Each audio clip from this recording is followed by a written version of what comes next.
Salut tout le monde, j'espère que vous allez bien. On se retrouve aujourd'hui pour une nouvelle vidéo sur la chaîne. Aujourd'hui on va faire mes flops de l'année 2023, donc mes flops de produits, donc que ce soit SARMS, Peptide ou Nootropic pour l'année 2023. J'ai déjà fait une vidéo sur les tops qui est sortie récemment juste avant cette vidéo. Les flops, ça veut dire que ça sera des produits qui m'ont déçu. C'est pas forcément des mauvais produits, ça sera soit des produits qui m'ont déçu, soit des produits qui n'ont pas répondu à mes attentes ou alors qui ont été trop hype auparavant pour moi, et lorsque je l'ai utilisé après, je me suis rendu compte qu'en fait ce n'était pas aussi impressionnant que ça leurs effets. Donc voilà, c'est parti pour cette vidéo sur les flops de l'année 2023.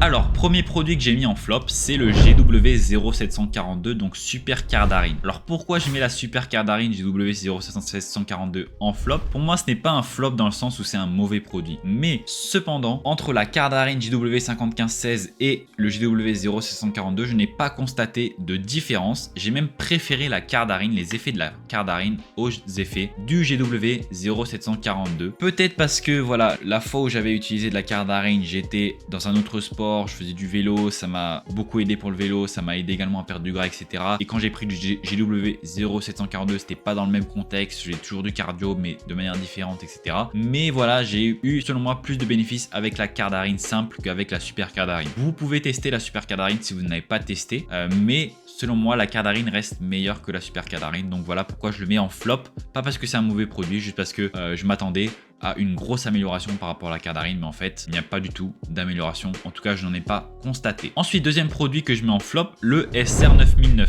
Alors pourquoi je mets le SR9009 en flop? Parce que je l'ai utilisé par voie orale. Et c'est un produit qui est très peu biodisponible par voie orale. Donc moi je conseillerais seulement d'utiliser de manière sublinguale ou alors en transcutané ou en injectable pour avoir les pleins effets. Moi j'ai eu quelques effets avec le SR9009, comme j'ai dit dans mes vidéos, des bénéfices, mais je n'ai pas eu les effets autant attendus que ça sur l'endurance, sur la perte de graisse que j'aurais pu avoir par exemple avec la Cardarine. Donc pour moi le SR9009 est en flop. Ce n'est pas un mauvais produit, mais la forme sous laquelle on le prend, ça peut être pas bon, donc c'est-à-dire la forme par voie orale, en capsule ou en liquide. En liquide encore ça peut être bon puisque vous pouvez le prendre de manière sublinguale, mais sinon prenez de manière transcutanée. Je pense que c'est un meilleur compromis pour avoir les bons effets du SR9009. Ensuite, troisième produit de cette liste de flops, je suis désolé, je le remets encore une fois, c'est le S4. Alors le S4, c'est un SARM, à chaque fois j'essaye de lui donner sa chance. À chaque fois j'essaye de me dire, je vais retester le S4, cette fois ça va marcher, cette fois je vais avoir des bons résultats, ou cette fois voilà, je vais avoir des bons effets. Je vais pas que avoir ce putain d'effet sur la vision, mais voilà, le S4 selon moi, c'est pas un mauvais SARM en soi. Il est pas du tout androgénique, il peut apporter des bons effets sur la perte de graisse, etc. Mais il apporte pas beaucoup de gains musculaires selon moi, à part si on pousse les doses extrêmement élevées. Mais si on pousse les doses extrêmement élevées, on va arriver à ne plus rien voir dans le noir, ou alors avoir des changements sur la vision, etc.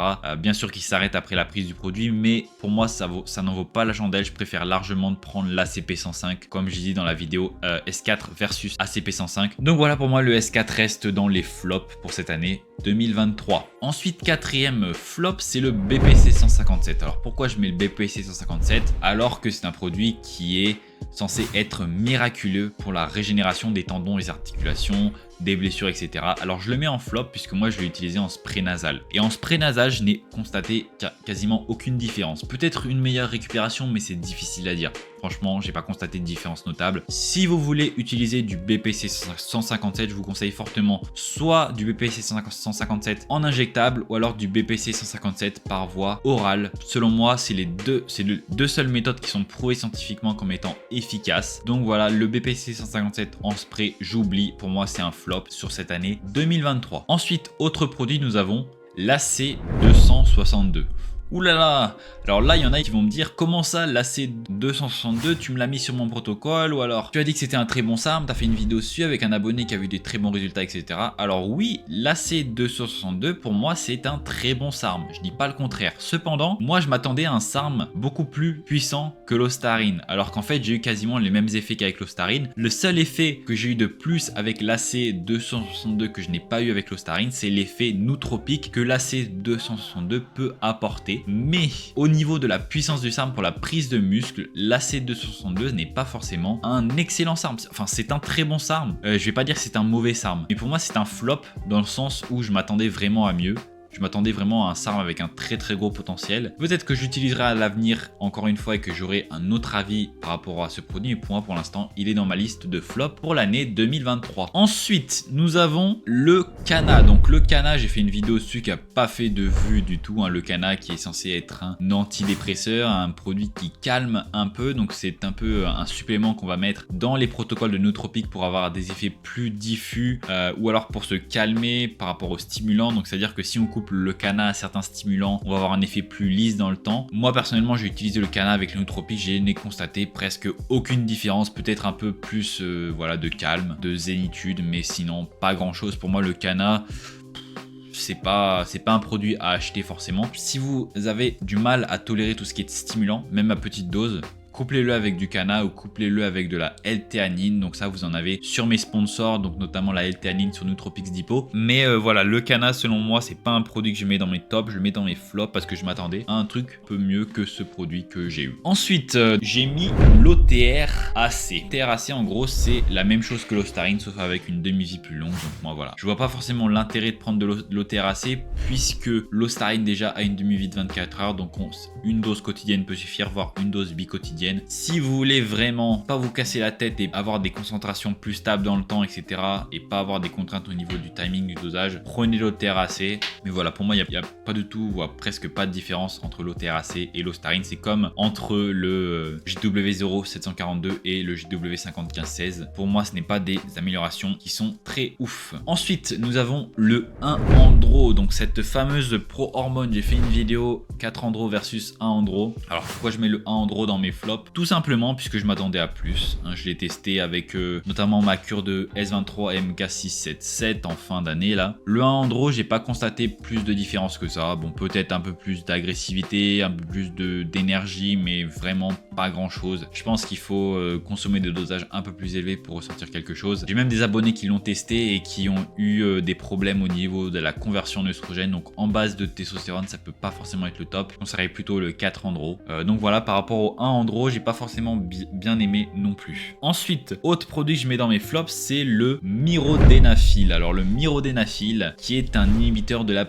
PDE5, donc c'est comme le Tadalafil en gros. Pourquoi je le mets dans mes flops? Parce que pour moi le Tadalafil est largement supérieur au Myrodenafil niveau congestion. Cependant, j'ai eu une excellente congestion lorsque j'ai consommé 100 mg pré-workout de Myrodenafil, mais voilà, ça fait beaucoup en quantité. Une capsule fait 50 mg, donc j'ai consommé 2 capsules, alors que le Tadalafil avec une capsule de 20 mg, ça me fait une congestion qui dure vraiment longtemps et une très bonne congestion. Donc moi je préfère le Tadalafil.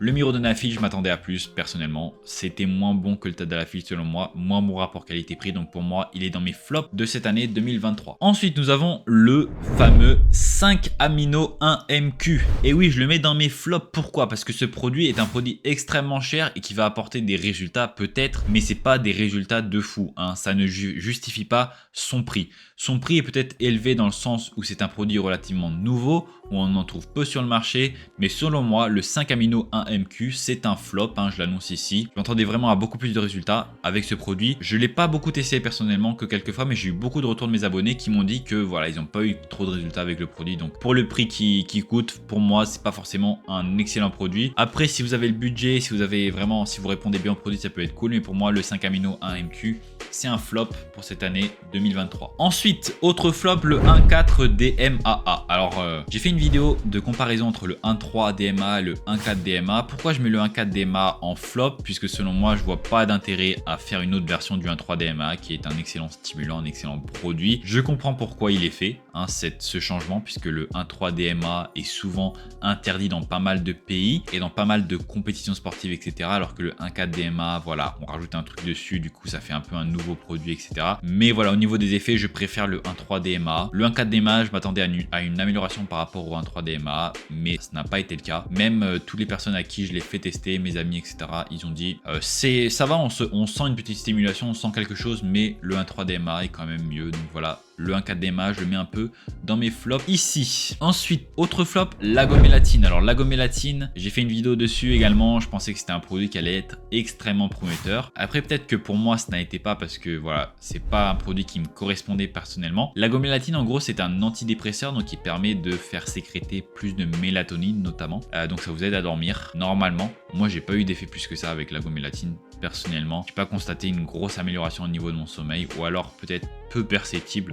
Donc voilà pourquoi l'agomélatine, je le mets dans mes flops pour cette année 2023. Ensuite, en flop, on retrouve, alors ça c'est des produits que j'ai présentés récemment sur ma chaîne, le 6-paradol. Alors pourquoi le 6-paradol? Puisque selon moi, si je devais choisir entre OEA et 6-paradol, je prendrais OEA largement. Le 6-paradol, c'est un composé qui est dérivé du gingembre, il me semble, une épice, et du coup c'est censé accélérer votre métabolisme, etc., ou faire brûler plus de graisse. Bon, moi j'ai pas constaté de grosses différences, alors qu'avec l'OEA, j'ai vraiment constaté une grosse différence sur mon appétit, et c'est vraiment ce qui compte quand on est en phase de perte de poids ou qu'on souhaite perdre du poids, c'est contrôler son appétit, manger le moins possible, bien sûr manger des aliments sains, des aliments équilibrés, mais limiter voilà les envies et les cheat meals, etc. Donc limiter un peu les pulsions alimentaires. Pour moi, le A est extrêmement bénéfique à ce niveau-là. Le 6-paradol, j'ai pas constaté de grosses différences vraiment. Ensuite, nous avons le 7 Keto DHEA. Alors, le 7 Keto DHEA, j'ai eu d'excellents retours par rapport à ce produit, des personnes qui l'ont utilisé à des dosages assez élevés. Moi, je pense que j'ai pas poussé le dosage assez haut. Je suis allé jusqu'à 100 mg par jour maximum, il me semble. J'ai pas constaté d'effet plus que ça. Hein, je vais pas vous mentir, moi je suis clairement 100% honnête sur cette chaîne, donc c'est pour ça que je le mets dans mon flop 2023, le 7 Keto DHEA, mais ça ne veut pas dire que ça va être un flop pour vous. Il faut vraiment que vous vous renseignez sur le produit, que vous voilà, est-ce que c'est adapté à mes objectifs, est-ce que ça va m'apporter quelque chose, que dit la science par rapport à ce produit. Donc le 7 Keto DHEA, j'ai pas forcément aimé pour moi. Pareil que le 6-oxo, donc le 6-oxo qui est censé être un inhibiteur de l'aromatase naturelle. Bon voilà, moi je préfère l'arémistane, le 6-oxo, j'ai pas constaté de différence au niveau de l'aromatisation. Même ça n'a pas trop d'intérêt si on prend pas d'enclomifène ou de base de testostérone avec un cycle de SARMs. Je préfère prendre de l'arémistane personnellement. Ensuite, nous avons un autre flop que j'ai présenté aussi récemment sur la chaîne, c'est l'Icarine. Donc l'Icarine Orni-Goatweed. Alors c'est un produit qui fonctionne. Je dis pas que c'est un produit qui ne fonctionne pas, il peut entraîner des bonnes congestions à la salle, etc. Mais pareil, pour moi, il y a un king dans ce domaine-là des congestions, c'est le tadalafil. Et pour moi, aucun produit pour l'instant n'a réussi à le dépasser. L'Icarine, je dirais que c'est, on va dire, à peu près au même niveau que le mirodenafil, voire un peu moins bon. J'ai dû utiliser quand même pas mal de quantité de poudre d'Icarine pour commencer à ressentir un très bon effet. Donc voilà, pour moi. Après, c'est un complément alimentaire qui est pas cher, peut être une alternative naturelle au tadalafil, donc pourquoi pas. Mais voilà, moi je le mets dans mes flops puisque je m'attendais vraiment à quelque chose de plus important au niveau des effets. Et enfin, dernier produit qui est selon moi le pire produit que j'ai pu tester cette année 2023, c'est le Methylene Blue. Alors le Methylene Blue, c'est un nootropique qui est un inhibiteur de la monoamine oxydase A. Et la grosse erreur que j'ai fait, c'est que au moment où j'ai testé le Methylene Blue, je testais également l'agomélatine. Donc l'agomélatine qui est un SSRI, donc un antidépresseur. Et comme je vous ai dit dans la précédente vidéo par rapport au 9-MeBC et aux inhibiteurs de la monoamine oxydase A ou B, c'est qu'ils peuvent avoir une interaction, une très mauvaise interaction entre eux, donc avec les antidépresseurs. Donc imaginez, j'ai testé pendant plusieurs jours le Methylene Blue et le 9-MeBC, donc j'ai pris les deux en même temps, Methylene Blue, 9-MeBC et agomélatine. Je me suis retrouvé une journée, un matin où j'ai cru que j'allais y passer. J'ai eu tous les symptômes du sérotonine syndrome. Donc si vous voulez que je vous fasse une vidéo détaillée 100% par rapport à cette expérience, dites-le moi dans les commentaires. Je vous ferai une vidéo 100% détaillée par rapport à cette expérience parce qu'il y a beaucoup de choses à dire. Mais pour vous résumer la situation, j'ai eu un sérotonine syndrome qui a duré pendant plusieurs jours et j'ai eu des gros problèmes d'insomnie, j'ai eu des problèmes d'anxiété, de tremblement, etc. Donc vraiment une très mauvaise expérience avec le Methylene Blue.